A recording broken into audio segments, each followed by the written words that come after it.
It's flattering to have an island named after you. Just ask Lulu Sweet. Actually, Lulu is long gone, but her island remains part of Lower Mainland BC. It began with Lulu Sweet's first theatrical performance in New Westminster and a return home to Victoria with an admirer. Bruce Kirkpatrick reports. On January 10, 1861, Colonel Richard Moody of the Royal Engineers was sailing from New Westminster to Victoria. With the colonel on the ship was Miss Lulu Sweet, the toast of San Francisco, Victoria, and New Westminster, with songs, dances, and theatrical performances in the 1860s.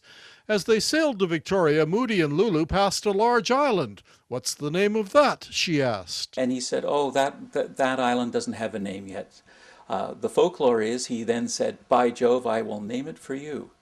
And the name Lulu Island appears on one of Richard Moody's maps for the island. Today, Lulu Island is part of Steveston, Richmond, and New Westminster. Lulu's reviews years ago by the British colonist raved about an entertainer smothered with bouquets, singing sweetly and dancing with beauty, something the colonel treasured. He wouldn't miss a performance. She was part of the Richard Potter Theatre Company and performed with her mother on stage.